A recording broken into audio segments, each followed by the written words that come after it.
नमस्कार. आता पावसाळा सुरू आहे. थंड हवा पण आहे आणि सगळ्यांना कफ, फ्लू होतोय. मी आज त्यासाठी छान सोपे 2 घरगुती आयुर्वेदिक उपाय घेऊन आली आहे. पहिल्यांदा आपण कफ ड्रॉप्स बघूत आणि नंतर आयुर्वेदिक चाटण बघूत. हे घेतल्यावर आपल्याला खोकला, कफ यामध्ये नक्कीच चांगला आराम मिळेल. हे कफ ड्रॉप्स कसे बनवायचे ते मी तुम्हाला टप्प्याटप्प्यामध्ये दाखवणार आहे. पहिले आपण भांड्यामध्ये 1 कप पाणी उकळायला ठेवूत. त्यामध्ये अर्धा कप साखर टाकूत. नुसतं साखर आणि पाणी यामुळे काही तुमचा खोकला कमी होणार नाही बरं का. तर यामध्ये काही महत्त्वाच्या गोष्टी टाकाव्या लागणार आहेत.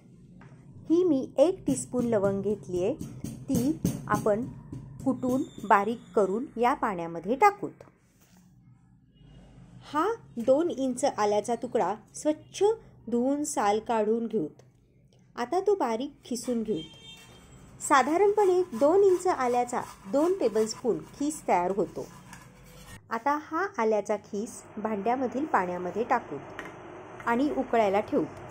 10 मिनिटे हे मिश्रण चांगले उकळू देऊत. यातील पाणी उकळून अर्धे होऊ देऊत.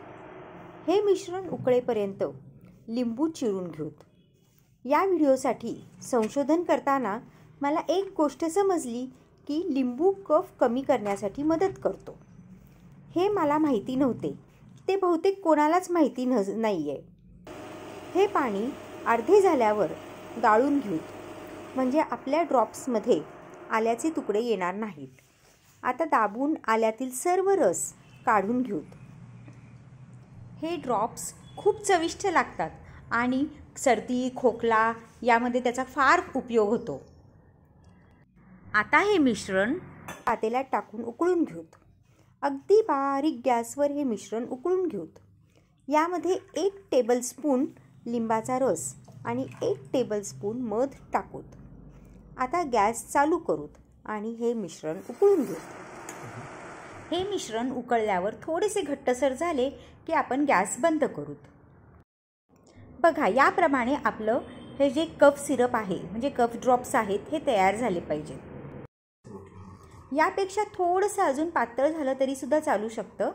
माझे हे जे कफ ड्रॉप्स आहेत हे थोडेसे घट्ट झालेत. ज्यांना सर्दी, खोकला किंवा कफ झालेला आहे त्यांनी दिवसातून 3 वेळेला या छोट्या चमच्यानी 1-1 चमचा याप्रमाणे हे कफ ड्रॉप्स घ्यायचे.